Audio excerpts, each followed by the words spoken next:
Hello everyone, welcome back to my channel LDC sister blog. কেমন আছো তোমরা সবাই? আশা করি তোমরা সবাই যে যেখান থেকে আমার ভিডিওটি দেখছো তোমরা সবাই খুব ভালো আছো, সুস্থ আছো। আমরাও কিন্তু খুব ভালো আছি। আর একটি নতুন ভিডিও নিয়ে তোমাদের কাছে চলে এসেছি। আশা করি ভিডিওটি ভালো লাগবে। যদি ভালো লেগে থাকে তাহলে প্লিজ চ্যানেলটিকে সাবস্ক্রাইব করে নেবে আর বেল আইকনটাকে অবশ্যই প্রেস করে দেবে, যাতে পরবর্তী ভিডিও ছাড়লে নোটিফিকেশনটা তোমাদের কাছে পৌঁছে যায়। আর প্লিজ ভিডিওটি যদি ভালো লেগে থাকে তাহলে অবশ্যই একটা লাইক কমেন্ট করে দেবে, কারণ তোমাদের একটা লাইক আর একটা কমেন্ট আমার ভিডিও বানানোর উৎসাহটাকে অনেকটা বাড়িয়ে দেয়। তো প্লিজ লাইক কমেন্ট অবশ্যই করে দিও বন্ধুরা। দেখো, হাজব্যান্ড সকালে উঠে ব্রেকফাস্ট করে বাজারে চলে গেছিলো, আর বাজার করে চলেও এসছে বাড়িতে। তো কিছুটা মুদি দোকানের বাজার নিয়ে এসেছিলো আর কিছুটা সবজি বাজার, মাছ মাংস নিয়ে এসেছিলো। তো মাছটাকে আমি আজকে করবো না, জানো তো, মাছটাকে আমি ফ্রিজে রেখে দিয়েছি ধুয়ে। আর চিকেনটাই রয়েছে, আজকে চিকেনটাকেই করবো, যেহেতু আজকে দিনটা সানডে ছিল।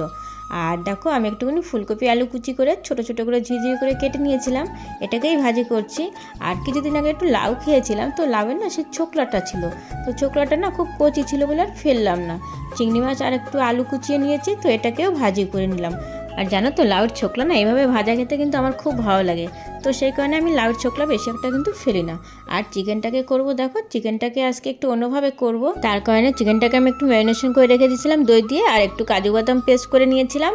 আর এদিকে পেঁয়াজটা যখন ভাজা হয়ে গেছিলো, লঙ্কা আদা রসুনের পেস্টটা দিয়ে ভালো করে একটু কষিয়ে নিয়ে তো চিকেনটা দিয়ে দিয়েছি। আর চিকেন জানো তো আমার একটুখানি লাল ঝোলটাই বেশি পছন্দ হয়, এভাবে ঠিক সাদাটা আমার অতটা ভালো লাগে না। তো আমার হাজব্যান্ড এভাবে চিকেন রান্নাটা খেতে চেয়েছিল, তো ওর জন্যই এভাবে করে রান্নাটা করলাম। তো আজকে স্পেশালি এই চিকেন রান্নাটা ওর জন্যই করেছি। তো আমি খেতে পারবো কিনা আমি জানি না, তো না খেতে পারলেও কোনো অসুবিধা নেই, যা রান্না হয়েছে বাদ বাকি ওটা দিয়ে আমি খেয়ে নেবো। তো যাই হোক, রান্নাবান্না আমার হয়ে গেল। তারপরে আমি স্নান করে আসলাম, ঘরে আর কিছু কাজ ছিল সেগুলো কমপ্লিট হয়ে গেছে। আর এবার একটুখানি পুজোটা দিয়ে নিলাম। তো পুজোটা দিয়ে নিলাম। আজকে না সব কাজগুলো একটু তাড়াতাড়ি করে করার চেষ্টা করলাম, কারণ আমরা একটা জায়গায় যাব সিদ্ধান্ত করেছিলাম। তো সেই কারণে আজকে একটু ফাস্ট করে কাজগুলোকে কমপ্লিট করার চেষ্টা করলাম। আর দেখো, খাওয়া দাওয়া কিন্তু আমাদের হয়ে গেছে, আর আমরা একটু রেডিও হয়ে গেছি, বেরোবো। আর খাওয়া দাওয়ার পরে না বেশি একটা রেস্ট করতে পারলাম না, আমরা একটু আজকে মলে যাব, জানো তো। আর কি বলো তো, যদি বিকেল হয়ে যায় সন্ধ্যার পর না অনেকটা ভিড় হয়ে যায়, তার জন্য ভাবলাম একটু তাড়াতাড়ি করে যাব, আর যাতে ভিড়টা না হয় তার আগে আমরা বেরিয়ে আসবো। সেই কারণে আমরা কিন্তু প্রায় এখন এই 3:30 কি 4টের মতো বাজে, এই সময়টা আমরা বেরিয়ে গেছিলাম। আর আমি, বোন আর পুচকি, আমরা এই 3জনই কিন্তু যাব। তো দেখো, আমরা কিন্তু পুরো রেডি হয়ে গেছি, এবারে কিন্তু ঘরে তালা মেরে বেরিয়ে পড়বো। আর আমার হাজব্যান্ড একটুখানি বেরিয়েছিল, তো আমাদের সাথে কিন্তু যায়নি। তো আমরা 2জন চলে যাচ্ছি, আর কিন্তু আমরা এখান থেকে রিক্সা করব, রিক্সা করে একদম মলের সামনে গিয়েই দাঁড়াবো। তো এগুলো দেখো আমাদের পাড়ার রাস্তা কিন্তু এটা, জানো তো।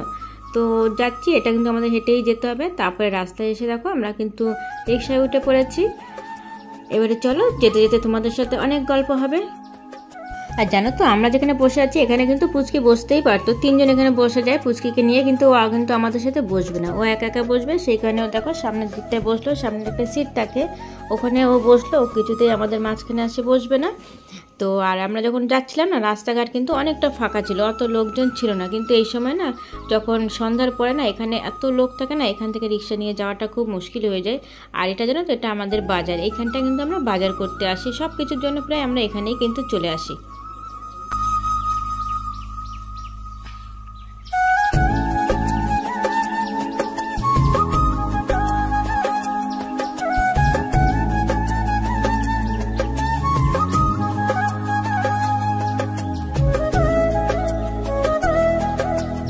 আর এবার কিন্তু ভিতর থেকে চলে আসলাম, আমরা মেইন রোডে কিন্তু উঠে গেছি, এটা কিন্তু আমাদের ভিআইপি রোড, জানো তো। তো এবার তো কিন্তু আমরা কাছাকাছি চলে এসেছি, আর বেশি একটা দূরে নেই। আর এদিকে দেখো, বোন কিন্তু কিছুটা শর্ট বানাচ্ছিল তো ইউটিউবের জন্য, তো সাথে আমাদেরকেও নিয়ে নিয়েছিল। আর জানো তো, এইসব রোডে না আমার কিন্তু রিক্সা করে যেতে খুব ভয় লাগে, যেহেতু অনেক গাড়ি চলতে থাকে। কিন্তু কিছু করার নেই, এখানে আমাদের রিক্সা করেই যেতে হবে, না তো বেশি দূর নয়, সামনেই রয়েছে মলটা, কিন্তু কাছেই। আমরা কিন্তু চলে এসেছি, দেখো আমরা কিন্তু মলের সামনে একদম চলে এসেছি। দেখেছো তো বন্ধুরা, যেহেতু একটু তাড়াতাড়ি করে চলে এসেছি না, তো মলটা কিন্তু পুরো ফাঁকা, এখনো কিন্তু লোকজনের সেই ভিড়টা কিন্তু এখনো হয়নি। কিন্তু যখন সন্ধ্যা হয়ে যাবে না, তো প্রচুর ভিড় হয়ে যাবে, আর জানো তো ভালোভাবে কিছু কিন্তু দেখাও যায় না। আর এখন দেখো, পুরো কিন্তু আমরা মলের ভিতরে ঢুকে গেছি, পুরো ফাঁকা, একদম শান্তি মতো কিন্তু দেখা যাবে ঘুরে ফিরে সব কিছু। তো সেই কারণে না এরকম সময় আমরা আসি বেশিরভাগটা সময়, জানো তো। তাহলে চলো ভিতরটা ঘুরে ঘুরে দেখা যাক। আর এখানে কিন্তু পরস্পর বিশাল রয়েছিল, তার বাজার কলকাতা ছিল, এম বাজার ছিল, ফ্যাশন সিটি ছিল, আরও একটা দুটো মার্কেট ছিল, আমার ঠিক মনে পড়ছে না মার্কেটগুলোর নাম, তার জন্য তোমাদের বলতে পারলাম না। আর আমরা কিন্তু এখানে প্রত্যেকটা মার্কেটেই ঢুকেছিলাম, কেননা একটা মার্কেটে ঢুকে না ঠিক যেন পছন্দ হয় না, তখন মনে হয় কি যেন অন্য মার্কেটটায় গেলে হয়তো এর থেকে ভালো জিনিস পেতাম।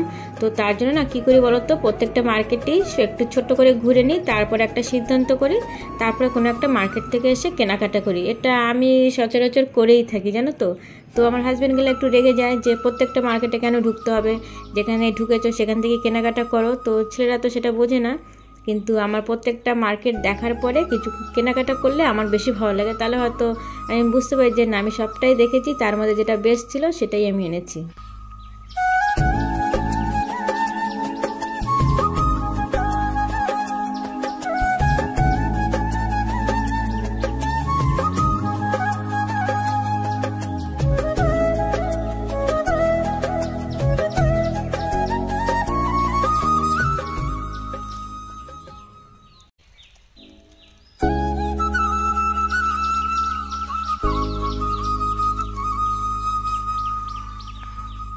জানো তো, প্রথম যে মার্কেটটায় গেছিলাম সেটা থেকে কিন্তু বেরিয়ে গেছি, এটা কিন্তু দ্বিতীয় একটা মার্কেট। পাটা একটু ব্যথা হয়ে গেছে, আমি কিন্তু একটু দাঁড়িয়ে পড়েছি, আর বোন আর পুচকি নিচে গেছে, নিচে বাচ্চাদের কিছু জিনিসপত্র রয়েছে সেটা দেখার জন্যই গেছে। তো ওরা কিছুটা দেখাশোনা করছে, কিছু পছন্দ হলে নিয়ে আসবে, আমি উপরেই দাঁড়িয়ে রয়েছি একা একা। আর দেখো এখনও কিন্তু অনেক ফাঁকা রয়েছে, লোকজন কিন্তু সেরকম নেই। এরকম করে করে মোটামুটি সবকটা মার্কেটে কিন্তু ঘুরেছি, আর তারপরে কি কেনাকাটা করেছি তোমাদের সাথে সেটা পরে একসময় শেয়ার করে দেবো। আর এখানে জানো তো খুব সুন্দর সুন্দর হিল দেওয়া কিন্তু জুতো ছিল, তো জুতো আমি কিনবো না, সেখানে এখান থেকে বেরিয়ে গেছি। আর তারপরে দেখো এটা কিন্তু আরেকটা মার্কেট ছিল, তো এই মার্কেটটা কিন্তু আমাদের শেষ মার্কেট ছিল। তো এরপরে আর কোনো মার্কেটে ঢুকবো না, এখন কিন্তু প্রায় সন্ধ্যা হয়ে গেছিলো। আর দেখো এখানটায় কত সুন্দর ফুলদানিগুলো লাগছিল, খুব সুন্দর কিন্তু লাগছিল। ভেবেছিলাম আমি এখান থেকে আনবো, কিন্তু আমার না শেষে কিন্তু আনা হলো না। পরের বার যখন যাব তখন অবশ্যই কিনবো, এবারে আর কিনলাম না।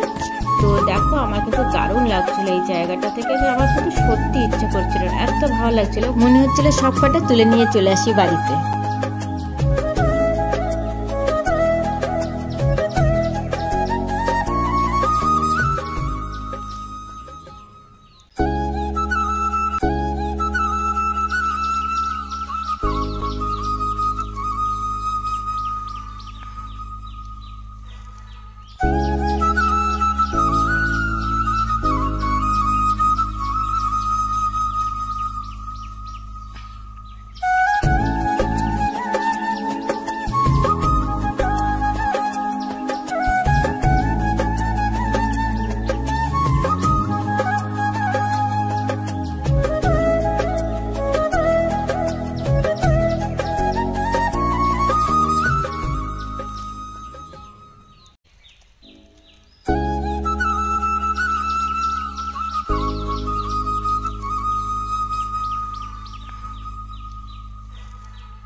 তো বন্ধুরা, আমার এই ভিডিওটি তোমাদের কেমন লাগলো অবশ্যই কমেন্টে জানাবে।